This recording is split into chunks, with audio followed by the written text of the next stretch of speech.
tell me what have been you all's overall thoughts, feelings, perspectives about the position of Black males, Black boys, Black men in our society. I think especially when we first started talking a little bit before the show, and then at the beginning of it, we talked about everything that has transpired literally in the last month, almost 2 months now, with the targeted assassinations of Ahmaud Arbery, George Floyd, Rayshard Brooks, and also Robert Fuller and Marcus Harsh, both of whom were found hanging in California, literally 2 weeks apart from one another. So taking all of those things into account, what are you all's thoughts? What have been your feelings specifically about Black men in this American racist, westernized society? And either one of you can start. D, please. Yeah. I think as we were talking before we came on, that perspective is important. And, I start, and Terry will appreciate this as a spiritual person. This is not new from a perspective standpoint. I think what can be new is that I believe God is calling people to switch sides, if you will. I think there is, I've seen over the last 6 years, when Black people talk about this notion of being woke, there's a critical mass of Black people who are embracing African history. And I think there is a bevy of white people who are embracing their history, accepting it, and trying to change it. And I think what we have seen from a spiritual perspective is an opportunity for people to be on the right side of history and to really stand in the right place morally and spiritually. Now, that's kind of a deep, kind of not where we want to necessarily spend this entire conversation, but I think at a political and a social level, that means that some people may be willing to change, but it can't be lip service. It has to be people, Asian, Hispanic, Latinx, Black and white, really thinking about the systems that cross all human activity and really thinking about how these things hurt people of color, because racism is not an accident, and the people who practice it as it relates to Black men, I don't believe that it's about separation for the sake of separation. I believe to a large degree, it's about this notion of protecting our gene pool as people of the white race. And I think a big part of that has evolved to people do it because they can. So I may be a bully, right? I'm in 7th grade, right? And I'm a bully and I take people's lunch money because if I don't take people's lunch money, I won't eat lunch. And my little brothers won't eat lunch. But at a certain point, I'm taking lunch money because I can get away with it. And that's what I believe racism has evolved into in terms of a system that is starting to refine itself. I don't necessarily believe it's about hate per se, or a group of people who call themselves Caucasian trying to protect their gene pool per se. I believe it's something that is done because they've gotten away with it for so long, because the system is in this process of a consistent refinement. So that leaves Black men and that leaves the Black community consistently in need of protection. And I think that protection is political, it's social, it's physical, obviously, right? And I think a large part of that is educational as well, because if your schools are not equipped to help you solve problems, then you stay in a consistent space of needing that economic and that political and that physical protection. So sorry for that long-winded answer. No, man, no. That's got my mind turning. So yeah. Thank you for that. What about you, Coach Primm? Yeah. Of course, as long-winded as that seemed, Brother Desmond, I mean, we just barely scratched the surface. This issue is, That's a fact. Wow. I mean, it's beyond, the depths is beyond our understanding. You know, it really is, because this has been going on for so many generations that it's now interwoven into the DNA of our society, almost to a point where the large majority of those who perpetuate racism and white supremacy, they don't realize that that's what they're doing. I mean, because this has been going on for so long, you know, so anyone in a condition long enough will normalize that condition, and it'll literally become comfortable to them. I mean, obviously the psychological concepts that'll explain that. But I think for me, I guess the beginning of my awakening started when late in my 20s. And up until that point, I was just a young man who wanted to be successful. You know what I'm saying? And I never considered systematic barriers and, you know, things of that nature. But as I started to reflect on my experiences, you know, I almost felt like there was something almost like a parachute as I'm in a sprint holding me back. And I thought that was just kind of a figment of my imagination. But as I started to investigate that a little more, I realized that, you know, there are these invisible forces that are working, you know, and the idea is that some of this stuff works for you, right? But the reality is that it can't work for everybody. So it's got to be working against somebody, you know what I'm saying? So I started taking that feeling, and then my education on systems, which of course I've gotten from engaging in this whole coaching experience, right? So you work under these great people, and they show you these various ways to construct philosophy and therefore impact culture. And now you're recruiting people into this culture. And the idea is that after 3 to 5 years, you've turned around what was previously negative, you know what I'm saying? And if you don't, they fire you. And so that's kind of the volatility that exists, and it's almost the very thing that gives us a rush. Like, you know, okay, if we don't do this, we're gonna get fired. So let's like really get on it. But as a result of living that way, living under the gun, if you will, it taught me a lot about all of those subjects, right? So then I started to explode those very local concepts that I applied to my career to society as a whole. And I started asking myself, like, who's the head coach of society? Like, what is the philosophy? Man, you better get out of here preaching already now. Man, we like 10 minutes in. You know, I told you to get your popcorn.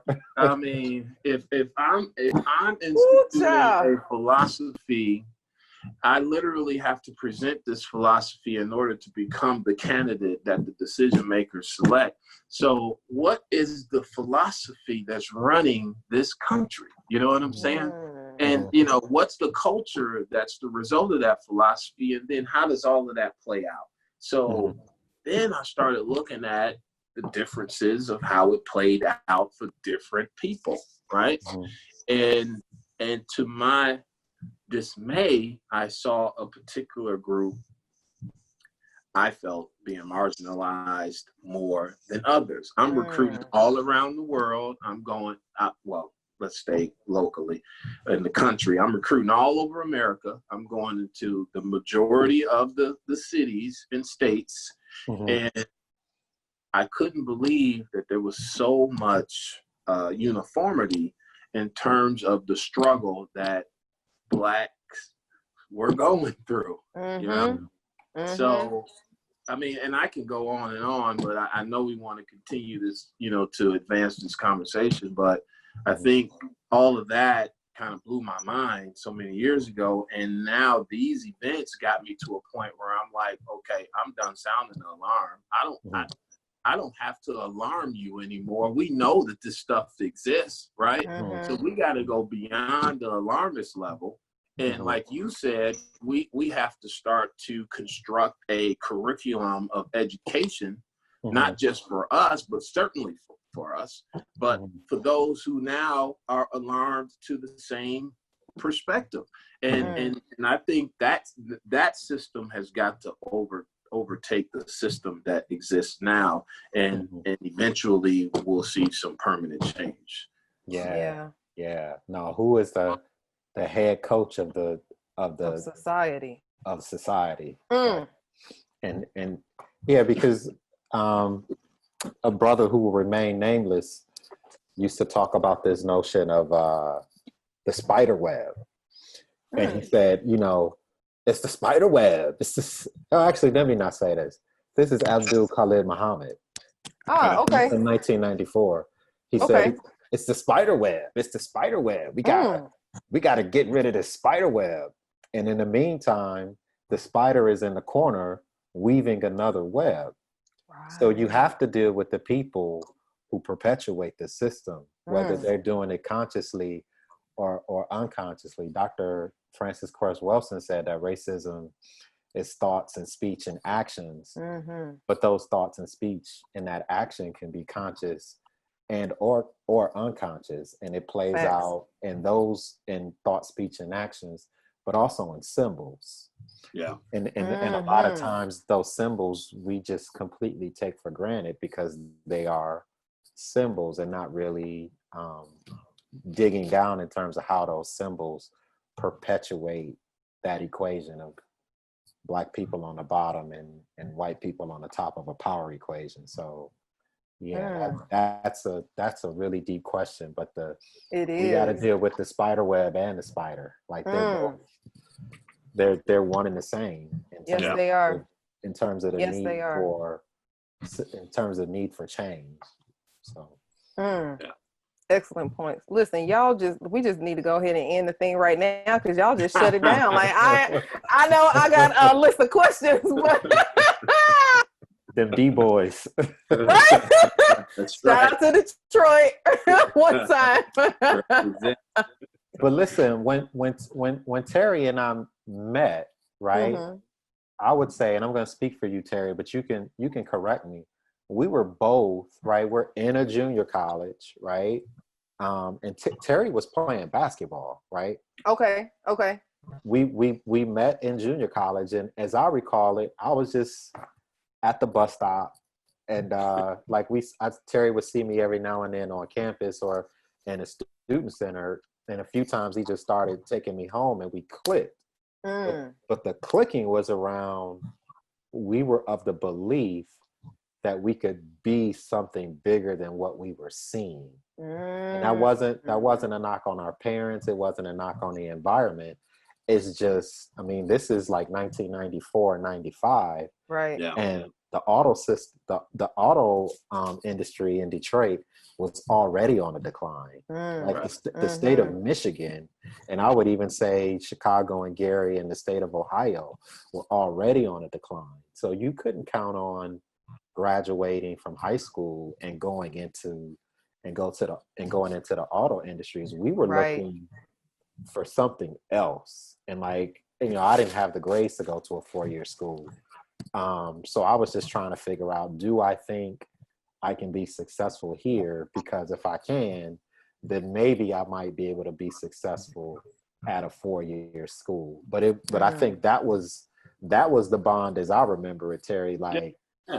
Man, there's got to be something better for us. And if I stay hanging around these people, I won't get what I'm aspiring to. Well, it's like you said, it was spiritual, and not to turn people off with that sort of mystic conversation, but yeah, it's like this feeling that we were supposed to do something more. So we kind of started digging into that, right? Like trying to peel that onion back and look at the culmination of that. And all you want is, for, our community to have those moments themselves, right? Rather than feeling the weight of a system coming down on them and literally stealing their options from them, or presenting them with a destructive option, which I had those conversations too, my brother. You know what I'm saying? Like, as many of the enlightening ones we had, I grew up around other, brothers who had a different message, and so it could have gone either way for me. That's it took me a while to realize that, and I almost had to come down off of my high horse, because I'd started thinking, well, I'm special. Like, I made all of the right moves, I made all of the right decisions, and that's why I'm here and they're not.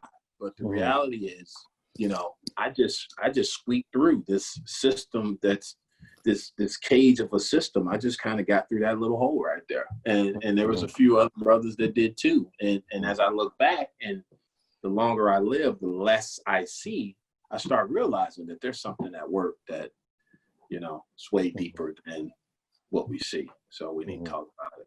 Yeah, absolutely. No, I absolutely. And y'all are touching upon several very critical points. And for both of you, having worked in the space of education, especially that with children at the grade school level, I know that you all have seen firsthand how a lot of the nuances and the issues of white supremacy and the other more invisible forms of racism that you all are speaking about, how that is filtered through the American education systems. So really quickly, Desmond, I want to start with you and this amazing book that you have written. If you could just start out talking about the burning house and what that is, and explain that to the listeners, to the viewers who are watching. What is the burning house? What is it all about, and why is it important?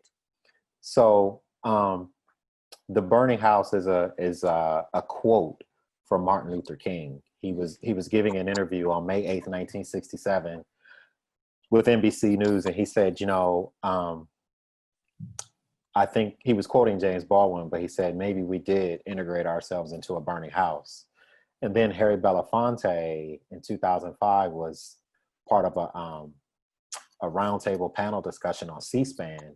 And he said in the last conversation he had with Dr. King in Belafonte's home, King said, I think we've integrated ourselves into a burning house. And essentially, symbolically, King was lamenting and he was reflecting on the civil rights movement, but he was lamenting about the bargain gains that were given to Black Americans as a result of the civil rights movement, and was saying that it really didn't move the needle in terms of what Black people needed for true equality.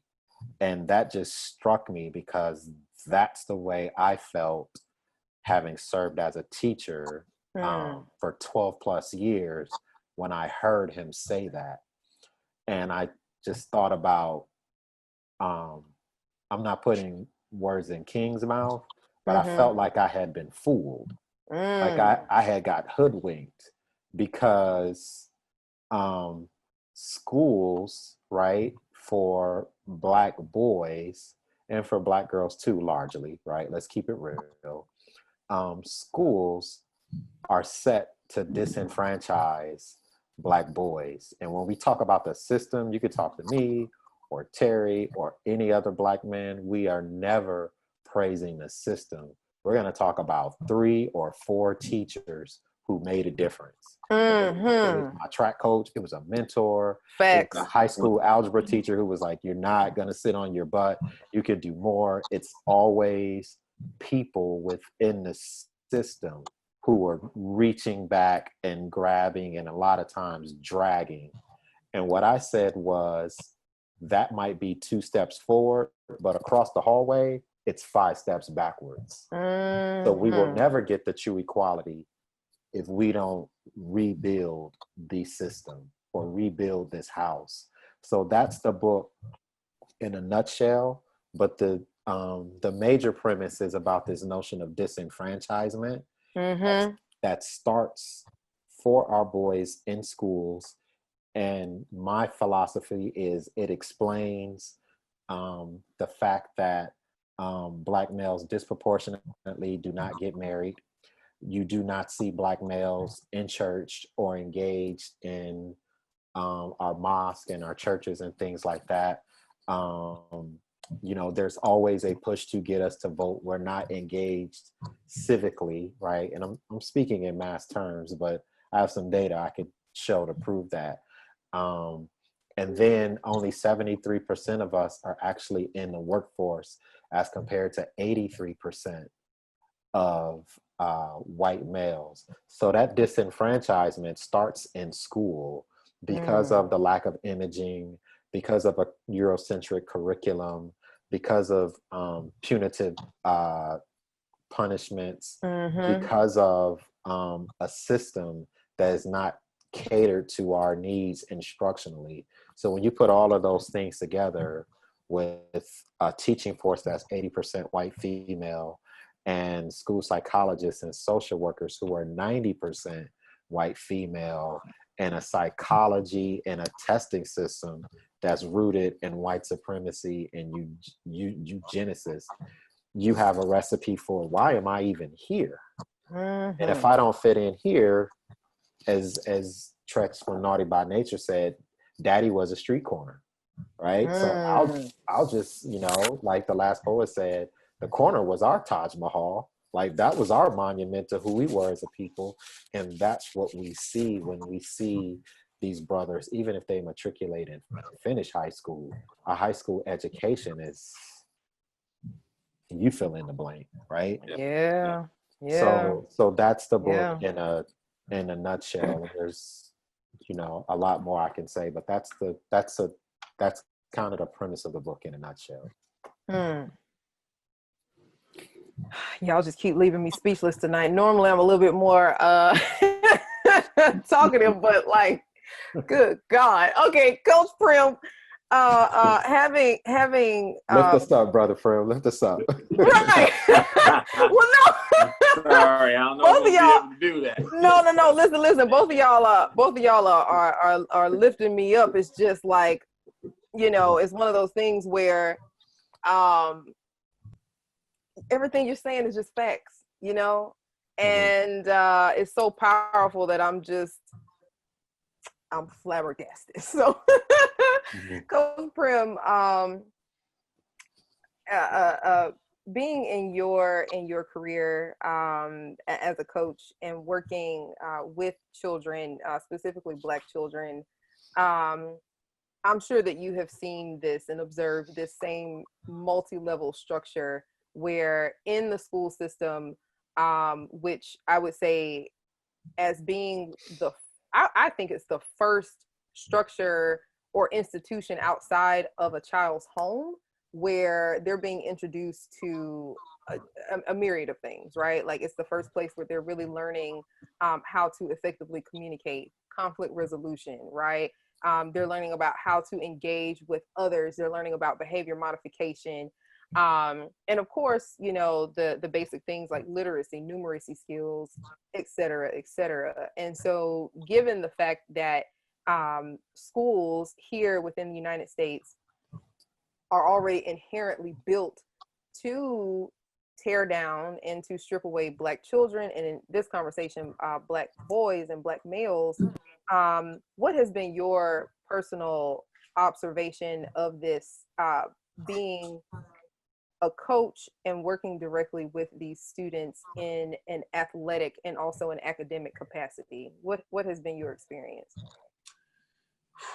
Well, of course, the experience started with my personal experience being educated in Detroit public school system. And Desmond, you made a great point. I mean, I don't think I at any point celebrated the system itself, you know, and that was profound. But I didn't realize that the system was a problem because it was all I knew until I went to the suburban junior college and connected with, you know, some of my white buddies from other surrounding communities, and I started to see how different, how more advanced their education was, and so we're in the same class going over material that they've already covered, and the material is brand new to me, and I'm asking them how they know, and they were taught in juniors and seniors in high school stuff that I'm just seeing as a freshman in college. And then of course doing my own research about how it was in the 60s, where you got substandard educational materials, and obviously that led to the whole integration movement. So then fast forward as a coach, you know, of course, all right, so, you know, mom wanted to send me to private school that was never in my neighborhood. Everyone that we checked out, we had to drive or get bused there. It wasn't, or, you know, I could walk. And then of course the college that I went to, you know, there wasn't a lot of people that looked like me that were teaching me or even going to school there, but I got a pretty good education there. And the next school I went to, same thing. So I'm thinking this is the educational norm, almost forgetting about high school. Then I start getting into athletics, having to recruit players. And, you know, a lot of the better players, you know, tend to be the black kids, right? And because the black kids' environment that they grow up in perpetuates their development. You know, we played at the parks, we played a certain way, and we cared about it. We had a certain passion for it. So, but then I recruited both types of kids, and it struck me as odd that a lot of the black kids had the same struggles. Low GPAs, low test scores, different. I mean, to this day. I mean, I had 5 athletes call before this call, and it's amazing when I talk to, you know, certain athletes, you know, they sound a certain way, they might even struggle through the conversation. But whenever I talk to the white kids, they're on it. I mean, they're step to step with me. I'm throwing them concepts that they actually understand, and this is just the way of life for them. And yes, we're talking about the education, but this is also going on in their homes because their homes are intact. So it just works together. It's hand in hand. So they understand process, applying for a school and following that application process through on an excellent level to where they're selected in this huge pool. Whereas my black kids struggle with the whole process. I have to fill this out. Like there's more. That was due last week. It was. I have to write an essay. Like it's a terrifying prospect for them. And why is that?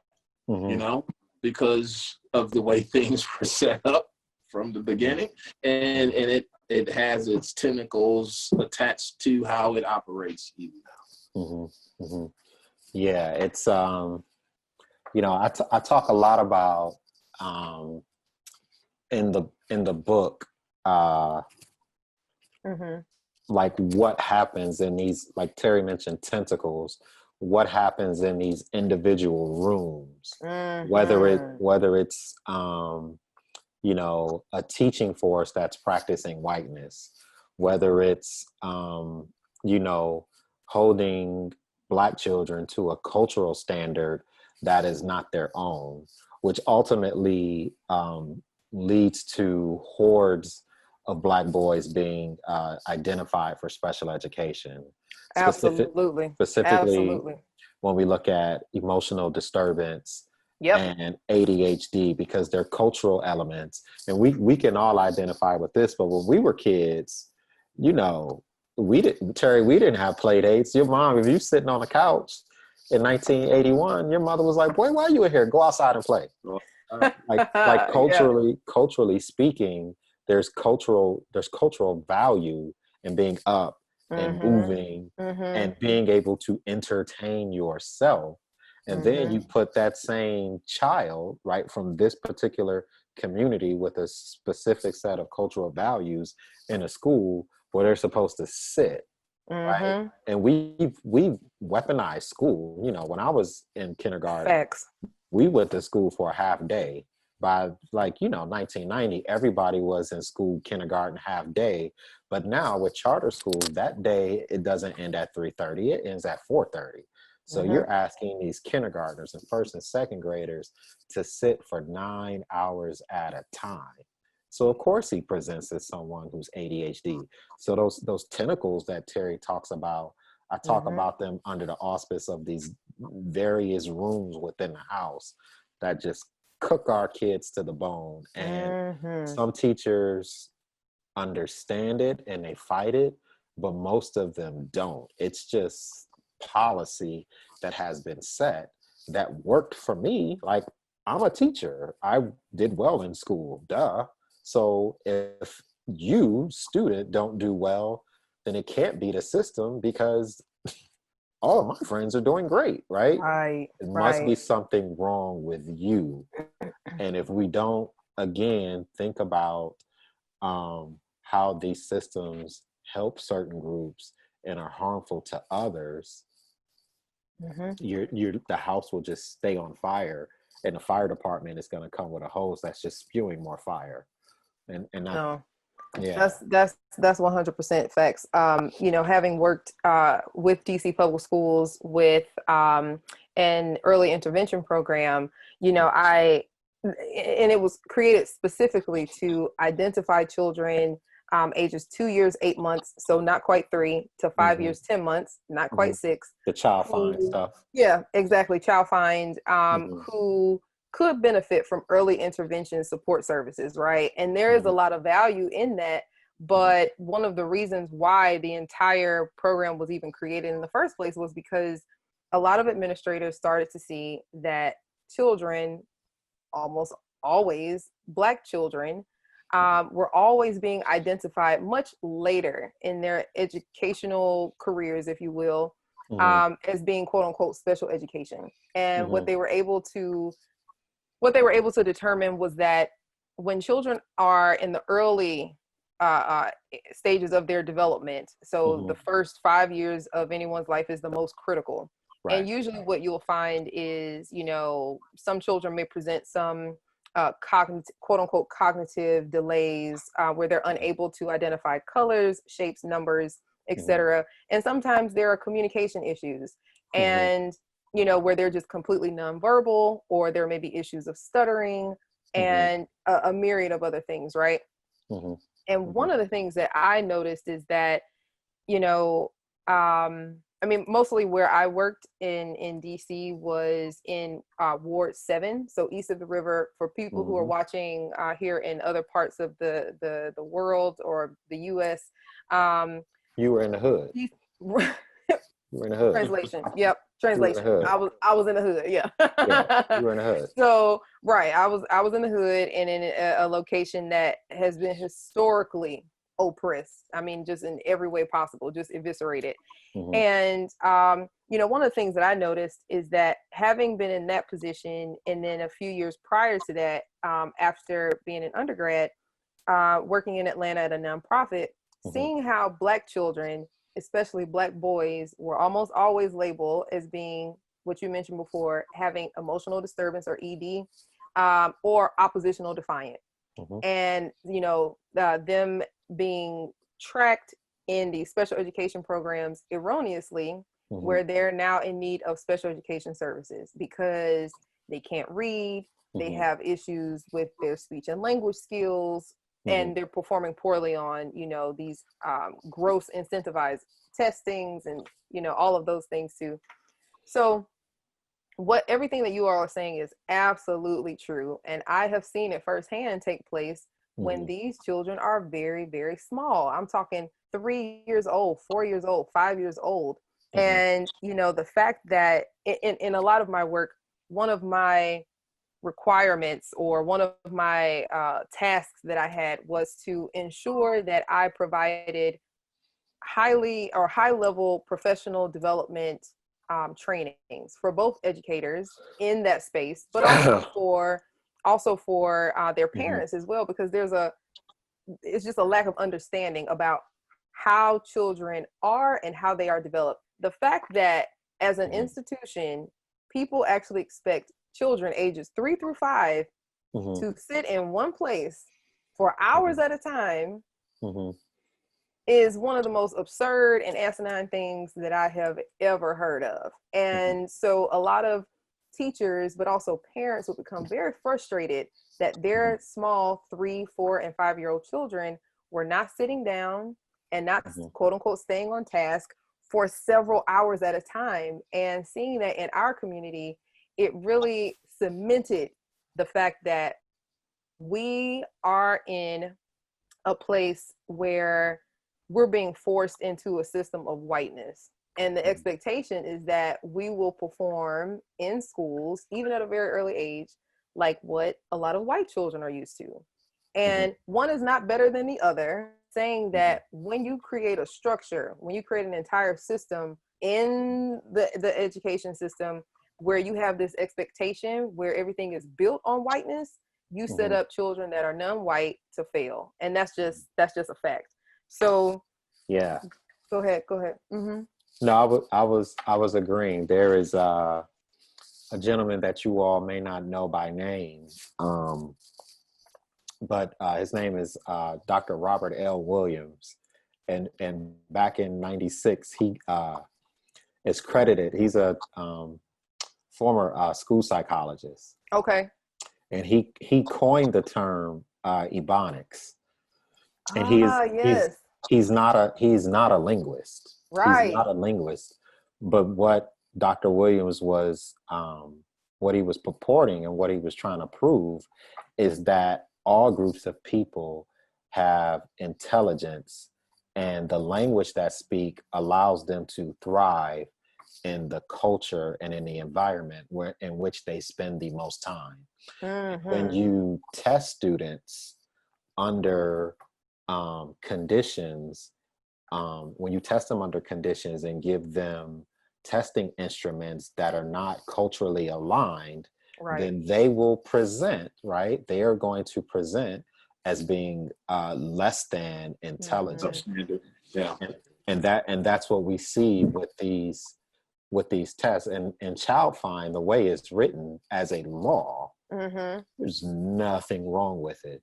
But what happens, and this is one of the points that I make, when groups of people are politically disenfranchised, if you don't think about those groups as you write the laws, exactly, the laws will hurt them. Exactly. And so we can say this law is innocuous. We're trying to make sure that these kids who have certain issues get the things that they need. But again, if you're not equitable in your practices, then that child has a developmental delay. Terry, you go to this school, and Desmond, you go to that school, but Terry's brother is going to go here, and Desmond, and exactly. And before you know it, you have these inequitable practices, as Terry says, that allow some people to sneak through. When really we're statistical anomalies. And what we're speaking about is this racial hierarchy, right?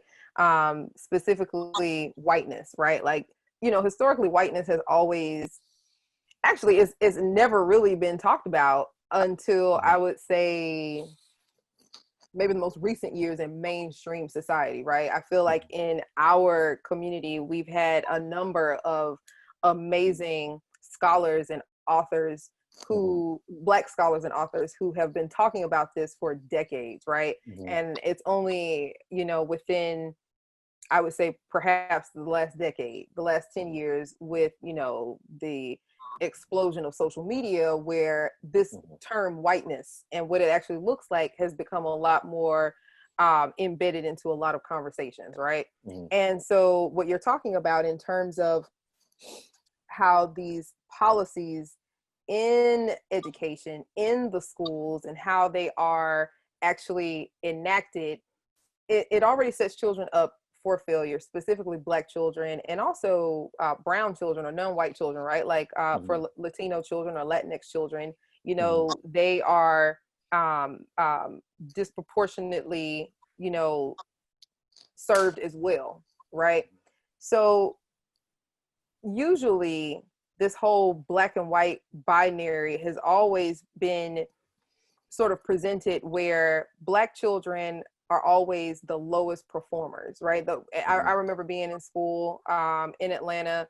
I went to Frederick Douglass High School, and you know, you hear this thing, and it kind of, you know, breeds this anxiety in you where it's like, oh, I have to perform well on this test so that the school can do well and so we can graduate, you know, yada yada yada. You know how it is, right? And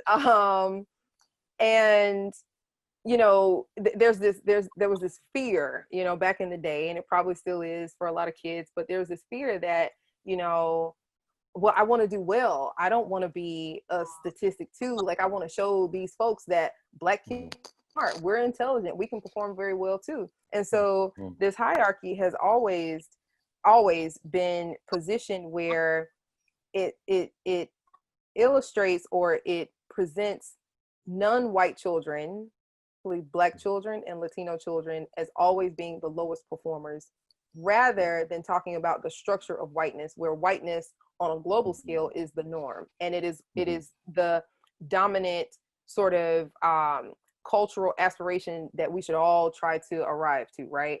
That's the whole theory behind quote unquote making it, right? Like, when you hear people use that term, it's like, well, I made it, and it's like, well, what are you making it to? So can either that's of you a great describe, question. you know, you get what I'm saying? Like, so what are some of the other ways, or other ways in which this has harmed, has impacted, and also afflicted the students with whom you all have worked in the schools? And then the second part of that question is, have you observed any Black teachers specifically who have internalized whiteness? And if so, how has that impacted the students that they are serving or disserving?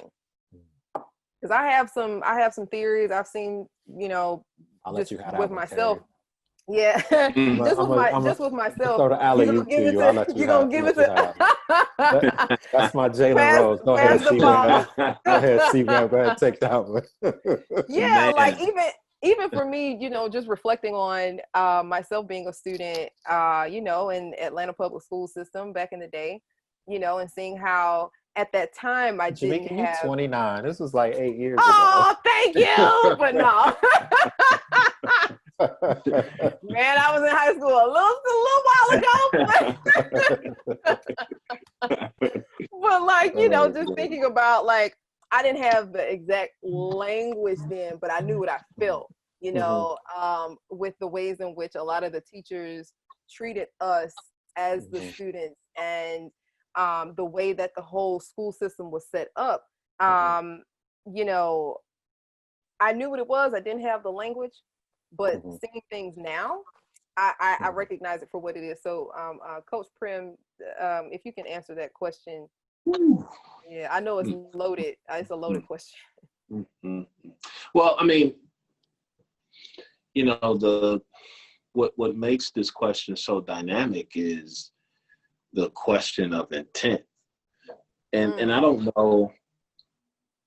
I mean, in order to be intentional, you have to be aware, right? And I don't know how aware these teachers are. And the ones that are conscious, like Desmond said, they're struggling with a lack of resources, you know, namely the time and the access. Like they just, you don't have them long enough. You don't have the tools to make a strong enough impact in the small amount of time that you have them. You know, they're passing classes so quickly. It's so many people packed in there. Like you can't really, you know, whereas at some of the better educational facilities, you don't have institutions, you don't have that many kids in one room. So you can make a stronger impact. Like you can identify, you know, singular issues easily because there's less people. So I don't know if I encountered anyone that recognized that. But what I will say is I think the neighborhood school becomes as cultural as anything, right? Like you said, you didn't want to go to the private school. They were the better schools. You know what I'm saying? We didn't want to go. Bishop Borges was on the list for me. I didn't want to go. I mean, it was a 25-minute drive from the house. Like, we could just walk 10 minutes. I'm walking with all of the homies. Like, why would I want to do that? You know, I'd already done that for middle school. I went to a fine arts middle school because of, you know, my talent with playing in the band. So, you know, I didn't want to separate from the people in the hood. Yeah, I wanted to be there in the mix.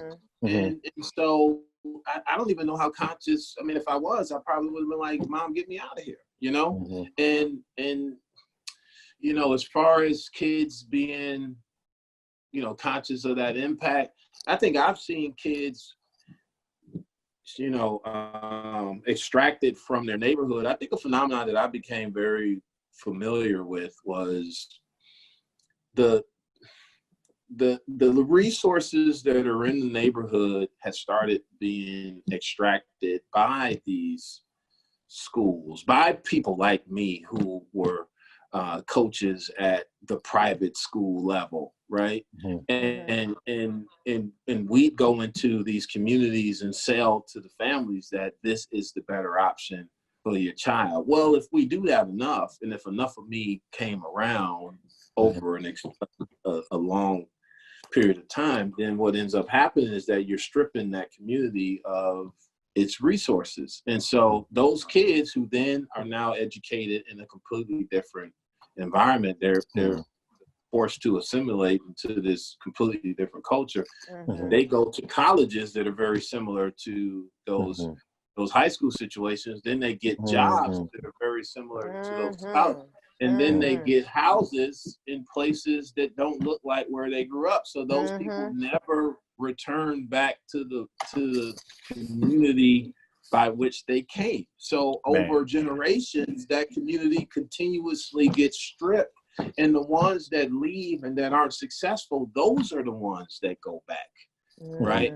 So I don't know how much of that was an intentionality by the foot soldiers, the ground zero agents. You know, I don't know about that, but then that's when I started to think about, you know, the head administrator, like who is in charge of education throughout the land, and then the people who have influence over those folks. That's when I start to ask that question, like, who's sitting in an office somewhere saying, like, we're going to continue to educate these kids this way. We're going to continue to have this community benefit from being educated in alignment with, you know, so now these folks become successful enough to afford to educate their kids in a completely different environment. And then that school would then go back to this community that we're undereducating or miseducating, and then we'll pluck the ones out that are the anomalies, right?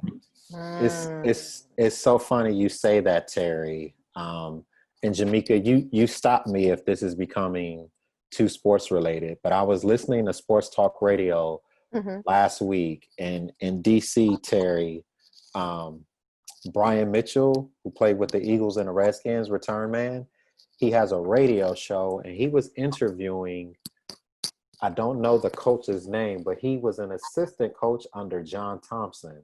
Okay. And he runs what I'm going to call a foundation, and he tries to get, when you talk about this resource extraction, he's trying to get these brothers and sisters who are good athletes in the hood to go to HBCUs. And apparently he has built up some kind of traction with this. I'm gonna call it a foundation, but I'm not sure if I'm right on that. But I can't think of his name. And I was making a quick drive, and I, didn't think anything, was listening to the conversation, but I didn't think anything of it. And as a college fan, I went to an HBCU, but you know, I want to see Jabril Peppers play at Michigan because Mm-hmm. I love Michigan.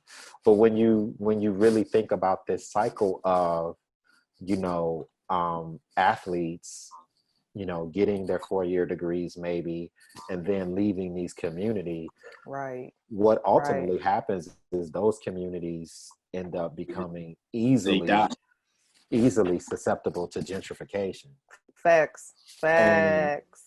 that is an entirely different Tuesday evening conversation in and of itself. Mm-hmm. But going back to your initial question, Jamaica, I was complicit. I was the teacher in the system.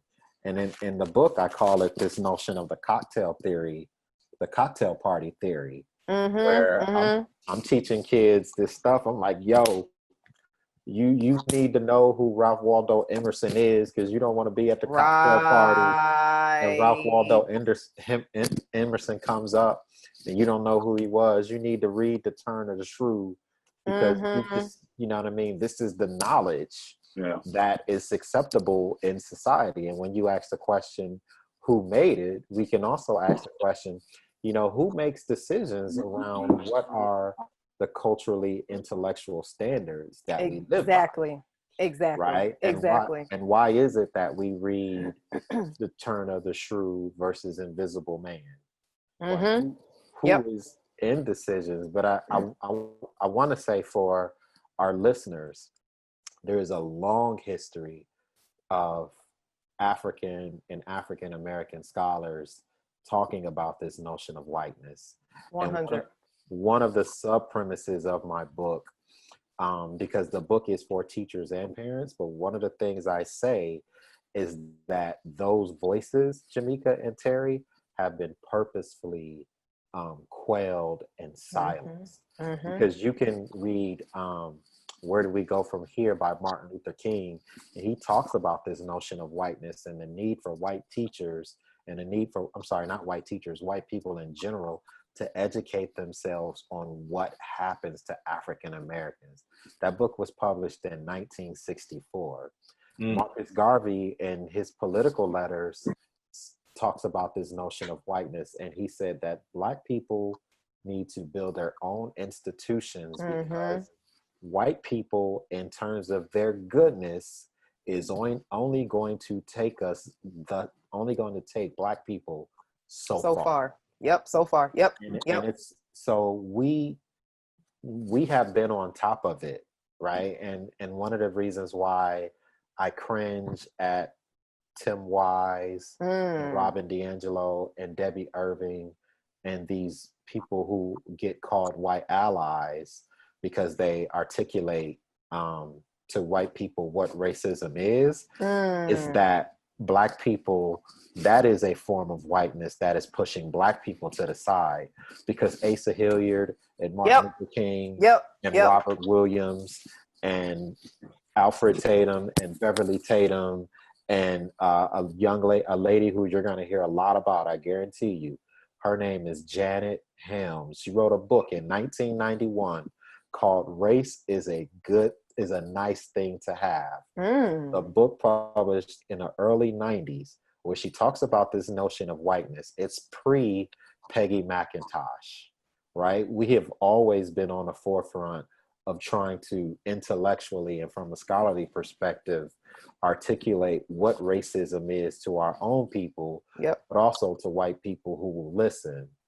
Janet Helms is actually just going through, I believe, a third edition of that book. And someone stole mine, but but we have always been on the forefront of those conversations. Yes, we have. But again, how do we put that in the hands of people who are ready for those conversations? And then at a school level, how do we teach teachers what this racism looks like, and then connect these teachers to African history, so that when they see students who come from a legacy of building and writing and culture and mathematics and science and medicine, So this notion of African history is just not like an abstract thing, Right. Like those are some things that I think are really important. But we have always been in those conversations.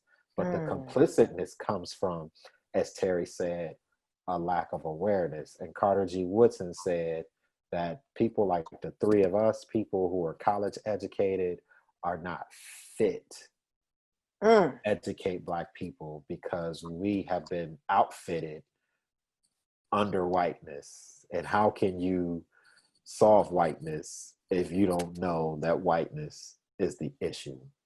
And that was in 1933 he published Miseducation of the Negro. Don't quote me on that. I might be wrong with the date. I think that's right. I think that's right. We're closing in on 90 years ish. So yeah.